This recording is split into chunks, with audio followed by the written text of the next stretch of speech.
Extreme heat warnings across Victoria, New South Wales and South Australia. Record-breaking temperatures likely. A developing tropical low bringing heavy rain to far North Queensland. That's what we are looking at for the 27th of January. I've examined the latest data from the Bureau of Meteorology, the pressure charts, the temperature models and the tropical outlooks. What we are seeing is a significant heat event across southeastern Australia, not the usual hot day. We're re-talking potential record breakers. And up north, monsoon activity that is going to dump serious rainfall across the Cape York region. Let Ez start with the pressure pattern because that tells the story. Right now, atmospheric pressure across most of Australia is unusually low. There is a high pressure system sitting out in the Indian Ocean, but that S about it above 1,012 hectopascals. The rest of the continent is dominated by low pressure systems and troughing. The remnants of ex-tropical cyclone Luana are still visible on satellite over central Western Australia. Moving south, scattered showers and thunderstorms expected through WA throughout today. Not a major system anymore, but still producing some weather. Up in northern Queensland, we've got tropical low 18U. This system has been on the radar for several days now. It is associated with the monsoon trough and it is bringing heavy rainfall to the far north. More on that shortly. Out towards the Pacific, further areas of low pressure developing around Vanuatu and Fiji. The tropical activity is certainly picking up across the region. Down south, there's a weak cold front moving through Bass Strait, pushing into the South Pacific Ocean. Now, here is where things get interesting. This front is dragging a trough ahead of it, and that trough is pulling superheated air down from Central Australia. The hottest parts of the country at this time of year, where temperatures regularly hit the high 40s, that air mass is being dragged south into Victoria, southern New South Wales and South Australia. The result is an extreme heat wave across southeastern Australia. We don't use that term lightly. When the Bureau issues extreme heat wave warnings, it means conditions are dangerous. Today is one of those days. Let us look at the specific temperature forecast because the numbers tell the story.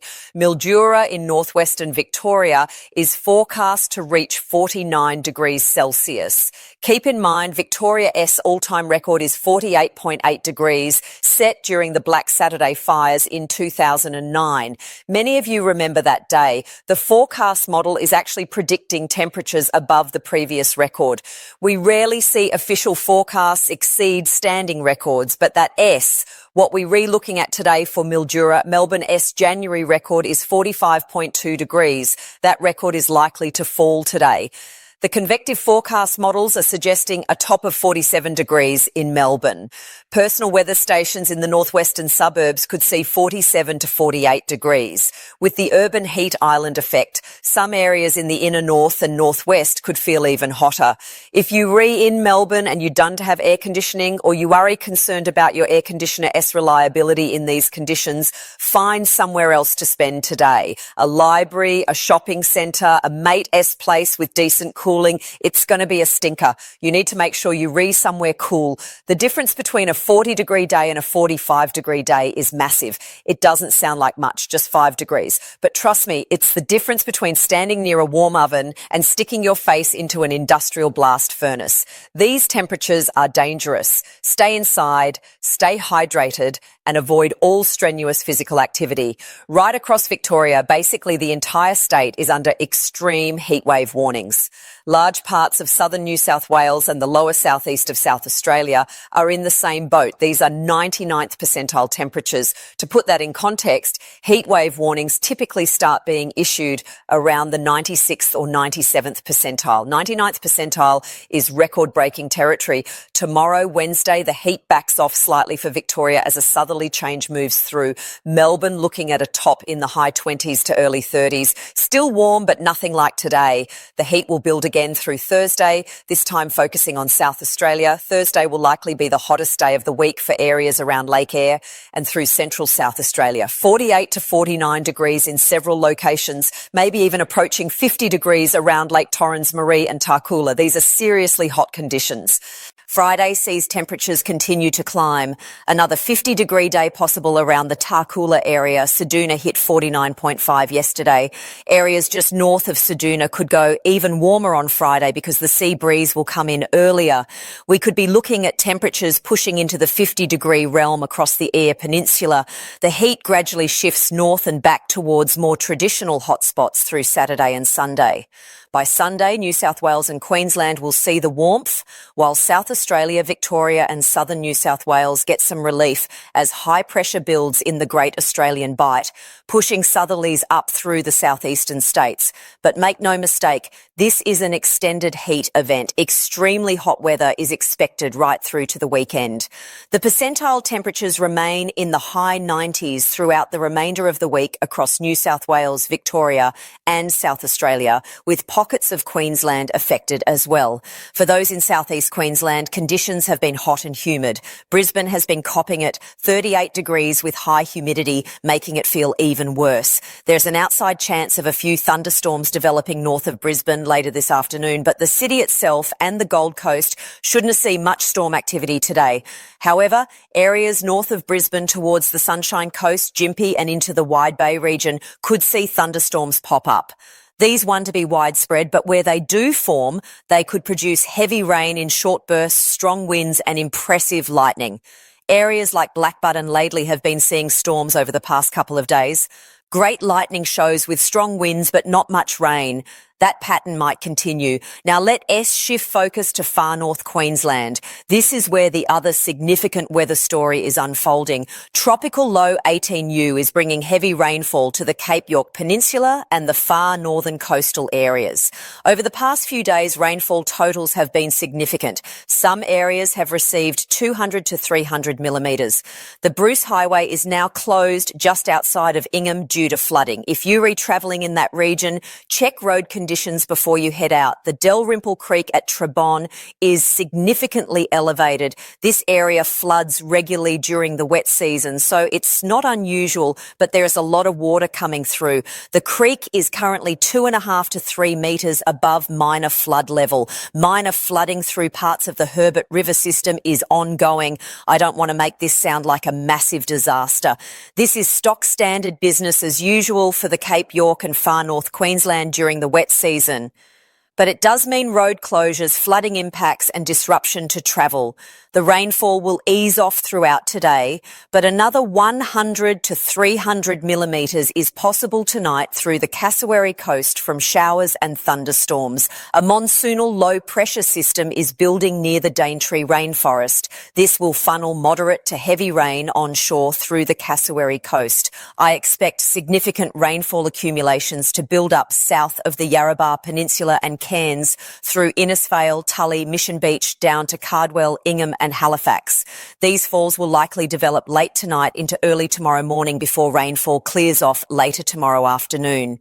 By Thursday, rainfall really starts to ease and pull further north.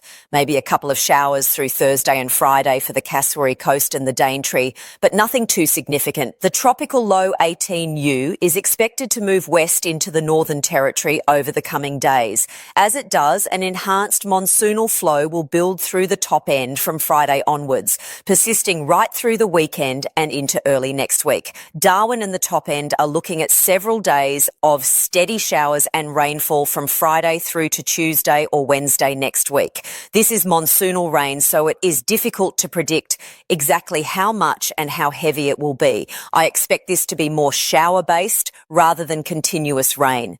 It'll be hit or miss in places, but by the time it's done, widespread falls between 80 and 200 millimetres are expected, with isolated areas receiving up to 300 or 350 millimetres. Particularly if it comes in the form of heavy showers, we could see significant accumulations around the Darwin area. If it is more rain band type activity, it might slide a bit further north. The forecast models show Darwin receiving around 300 millimetres over this period. The Gulf of Carpentaria is also looking at similar totals. The GFS model is calling for some pretty extreme numbers, up to a metre of rainfall in just 5 days in some locations. The ICON model has the bulk of it in the Gulf of Carpentaria. These are probably on the high end, but they do paint the picture that we are looking at decent rainfall accumulations through the middle parts of next week. There's an outside chance this system could develop into a tropical cyclone as it moves towards the Indian Ocean.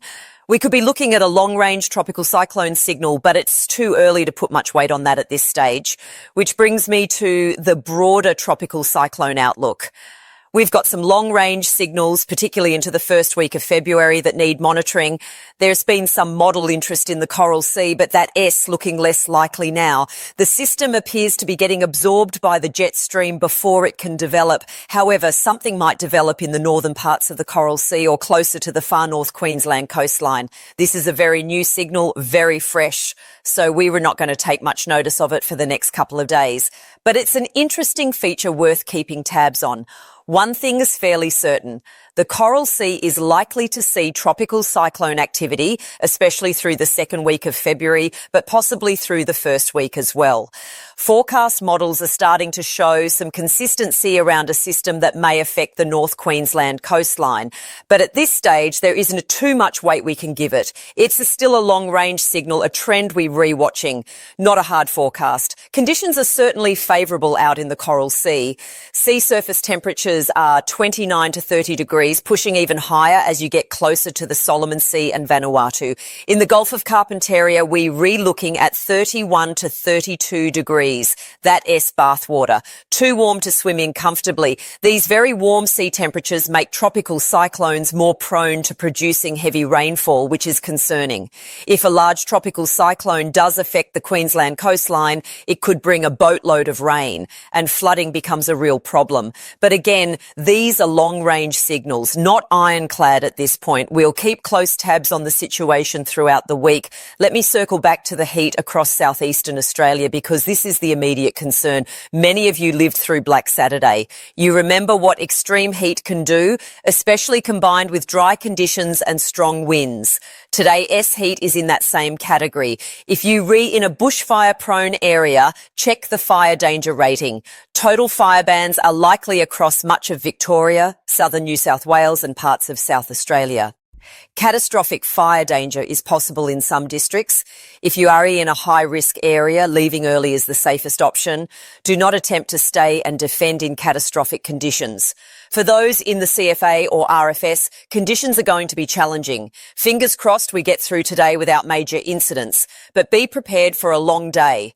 Check on elderly neighbours and mates. Make sure they've got a plan to stay cool. Heat-related illness can come on quickly in these conditions.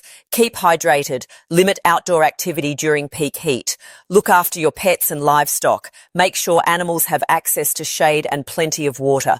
If you're in Tasmania, you've been dealing with much cooler conditions. Hobart saw -2 degrees this morning with frost across northern suburbs. That cold air is already in place down south, which is why the temperature contrast across the country is so extreme right now. Adelaide has been the lucky one so far. 24 degrees and sunny yesterday. Perfect weather while everyone else either bakes or freezes. But that changes through the latter half of this week when the heat builds into South Australia. Perth, it's been bone dry. 3 months with bugger all rain. Gardens are struggling. Dams are getting low. Sydney S in a similar situation, waiting for decent rain. The catchments need it. Unfortunately, there's not much relief in sight for either city in the immediate forecast. Right across southeast Queensland from Brisbane north, it has been hot and humid all week. That warm, sticky air mass has been parked over the region. Up in the top end, Darwin S sitting at 35 degrees with high humidity. The build-up is well underway. Typical for this time of year, but uncomfortable all the same. Compare that to the conditions down south, and you can see why this weather pattern is so noteworthy. The temperature contrast you re-experiencing right now, the heat up north, the cold down south, the dry out west, is all connected to these pressure systems and the way they re-interacting across the continent. For those in areas affected by the extreme heat today, I can stress this enough. This is serious. If you are feeling unwell, dizzy, nauseous, suffering from headaches, these can be early signs of heat-related illness. Get somewhere cool immediately and seek help if symptoms persist. There is a big difference between uncomfortable heat and dangerous heat. What we're re-looking at today across Victoria and parts of New South Wales and South Australia is dangerous heat. Treat it seriously. The southerly change will bring relief to Victoria by late today or tonight. tonight, but it'll still be stifling in the north of the state in the early 40s tomorrow. The change gradually spreads north through the week, but as it does, the heat intensifies further west across South Australia. This is the kind of heat event where multiple records can fall over several days across different locations.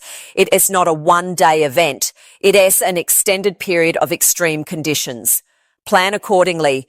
Make sure you've got enough drinking water. Check your air conditioning is working properly. Have a backup plan if the power grid comes under stress. These temperatures push infrastructure to its limits.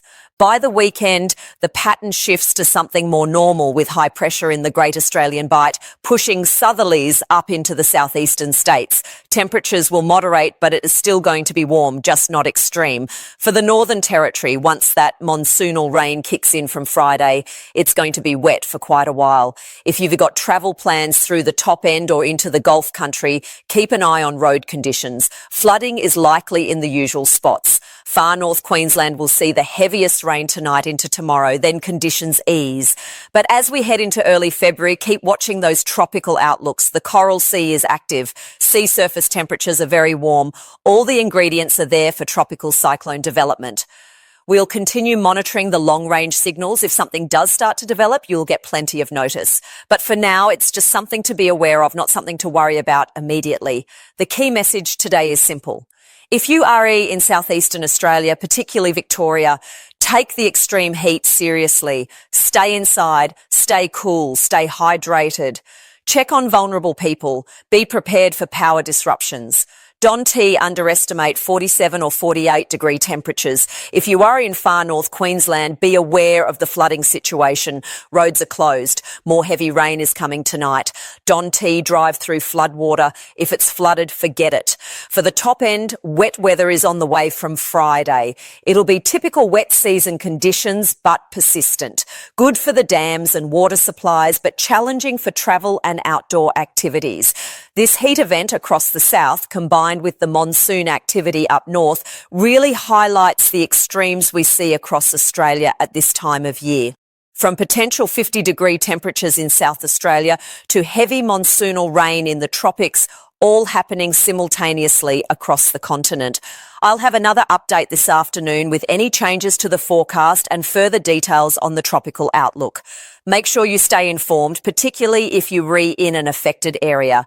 Check the Bureau of Meteorology website for the latest warnings and forecasts specific to your location. Stay safe out there, look after yourselves, look after your mates, and we'll get through this heat event together. For those up north dealing with the wet, drive carefully and don't take unnecessary risks with flooded roads. That's the detailed forecast for Tuesday, the 27th of January. Extreme heat in the south, heavy rain in the far north, and developing tropical activity to monitor